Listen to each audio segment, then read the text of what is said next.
Most innovation tools teach you how to win.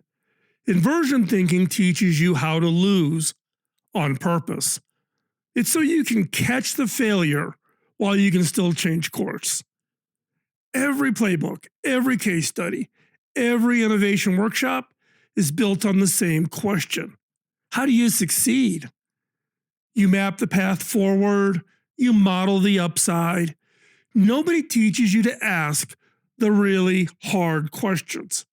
How would you guarantee that this fails? That's inversion thinking.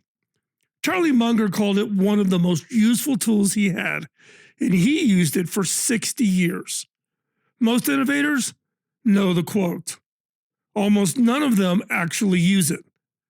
And by the end of this episode, you'll know why this gap exists, what it costs, and the exact steps to close it. If you want to try this on a real decision right away, I've built a free tool for it. The link is below, and I'll come back to it later in the episode. So let's get into it.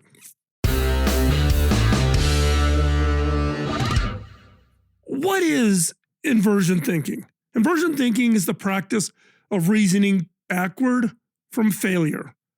Instead of starting with what does success look like and how do I get there, you start with what would guarantee this fails, and then design those conditions out of the plan. You'll also hear it called thinking backwards. And when it's aimed at a project before launch, maybe a pre-mortem is the term you will use.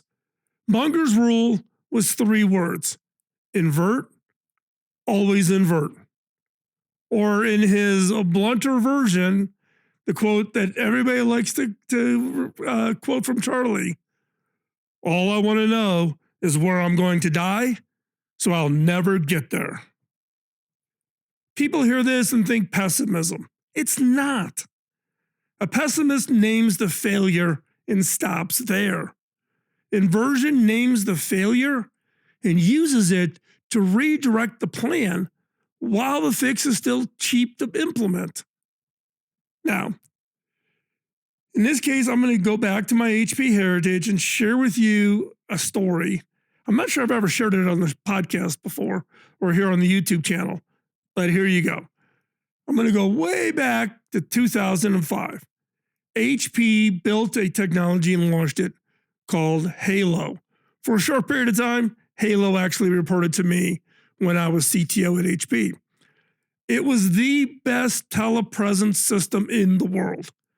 You walked into a Halo room and the people on the other side looked like they were sitting across the table from you. Life-sized, perfect audio, perfect lighting. Nobody had built anything close to it. The team that made it was absolutely brilliant out of HP Labs, and they believed one thing without question: quality wins. They built rooms that cost $500,000 each. They required customers to run these rooms on HP's proprietary network at a monthly cost that would make your eyes water. Every decision traced back to the same conviction: make the experience extraordinary and the market will come to you. Nobody in that room asked the one question that mattered: what if quality isn't what the market is buying? Because it wasn't what they were buying. The market was buying access. Cisco way back in 2005, and then when Zoom came out, came at the same opportunity from the opposite end. Good enough quality on any device, on any network, available to everyone. They understood what the Halo team never tested. In communications, reach beats quality. Every new user makes the service more valuable to everybody else already on it. So the product that spreads to the most people win, even when it isn't quite as good quality. That network effect beat Halo so completely that Zoom became a verb. HP defined the category, then gave it away. In 2011, under very intense quarterly pressures, HP sold Halo to Polycom for $89 million, a fraction of what we spent to implement it, launch it, and all of the installs that occurred with Halo rooms around the world. What's really surprising is in 2022, HP bought the business back by acquiring Polycom for $3.3 billion, 37 times the price to reacquire a category it had invented. The failure was visible the entire time. It lived inside one assumption nobody questioned: that quality was what the customer cared about most. An inversion exercise would have dragged it into the open, asking how do we guarantee Halo fails?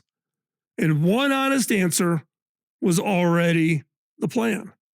Bet everything on quality. Price is for the few.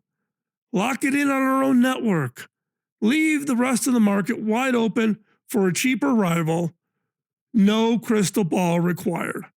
Read the plan from the other side, and the failure was sitting right there. So, let's get into inversion thinking. Inversion runs in 3 steps, 3 moves. The first 2 are really mechanical. The third is where the discipline lives and where most people quit. So move 1, invert the question. Take the goal and flip it. Step 1, write your goal as 1 sentence, the way you'd say it to your board of directors or to your manager, like, we will win the telepresence market with the best experience available.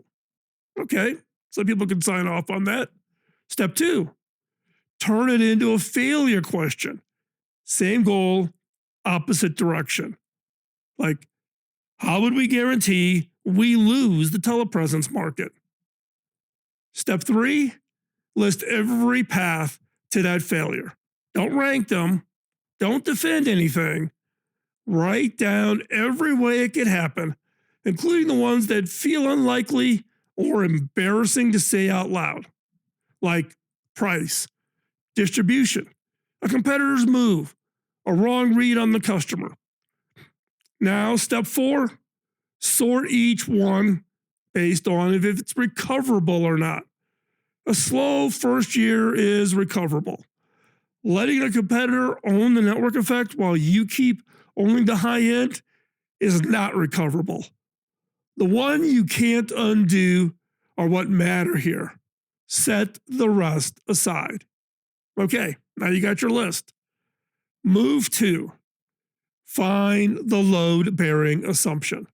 Behind every failure you can't recover from sits a single assumption holding the whole plan up. So, find it. Step 1, take your most serious, irreversible failure modes, the one from move 1 that would actually end the project.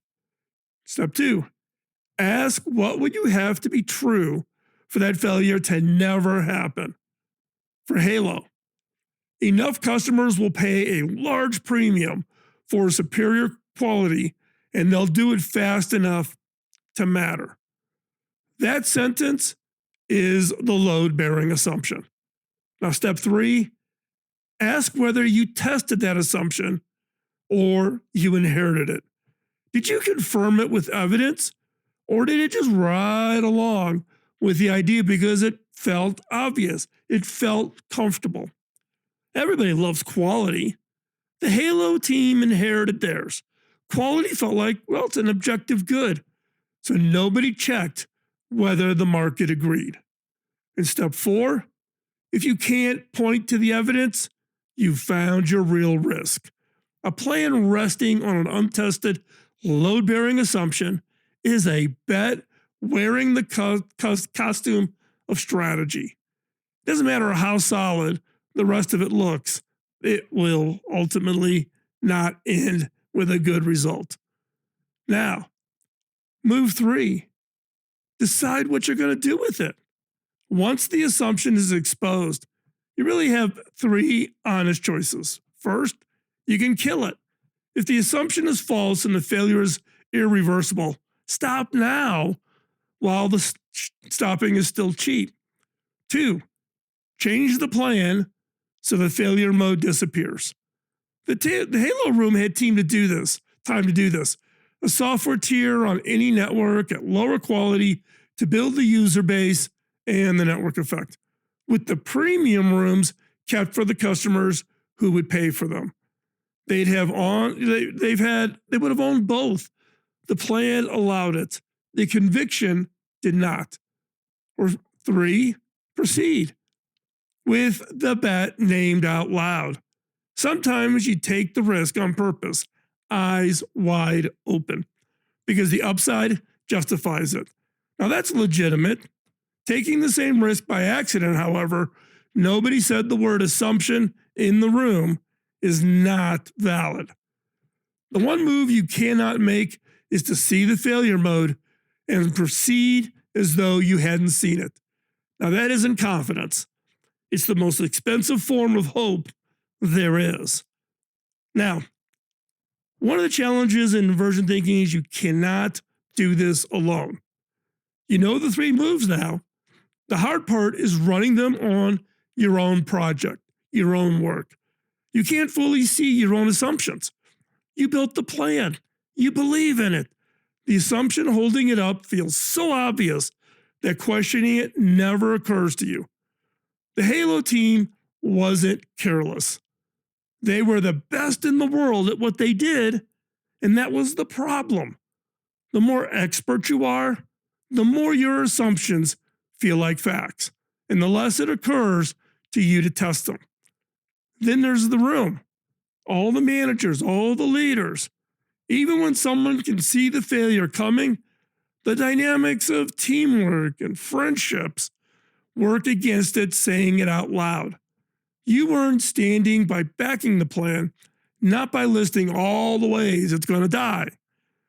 Raise the failure scenario, and you look like you lack conviction, or like you're not on board, or you're not a team player.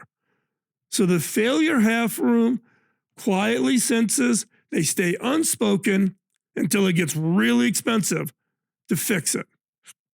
Culture rewards the loudest voice on the upside, not the person who turns out to be right about the risk.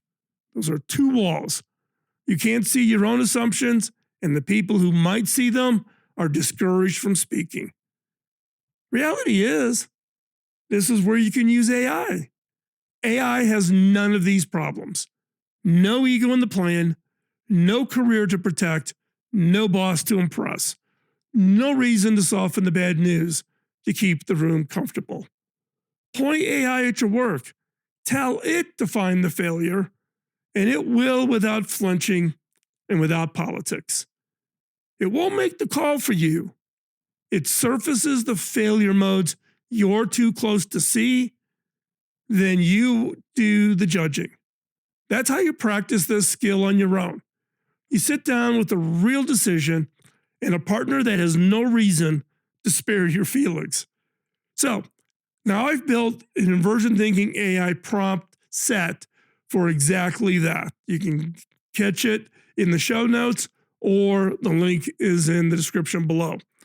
One makes the AI write the postmortem of your project before you even started. Another prompt has it play out as a competitor designing for your defeat.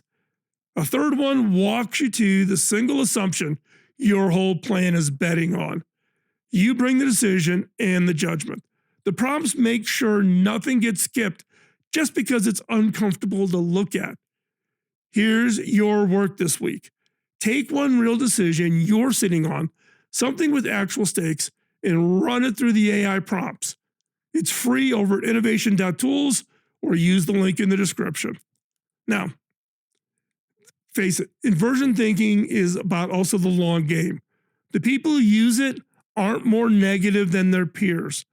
They're more honest about which risk they can walk back and which ones they can't. That single distinction, made early and acted on, is the difference between projects that fail fast and cheap and ones that fail slowly and are expensive in year 10. The failure that ends your project is usually the one plenty of people saw coming and nobody was willing to name it. Say it now while it costs you nothing.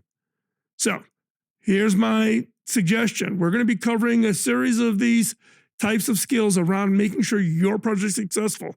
So subscribe for the next episode. You don't want to miss it. And we'll see you next week as we continue this discussion. Go out there, work on your ideas, and make them successful by being honest with yourself and using the tools we all have available to ourselves. We'll talk to you next week. Bye-bye.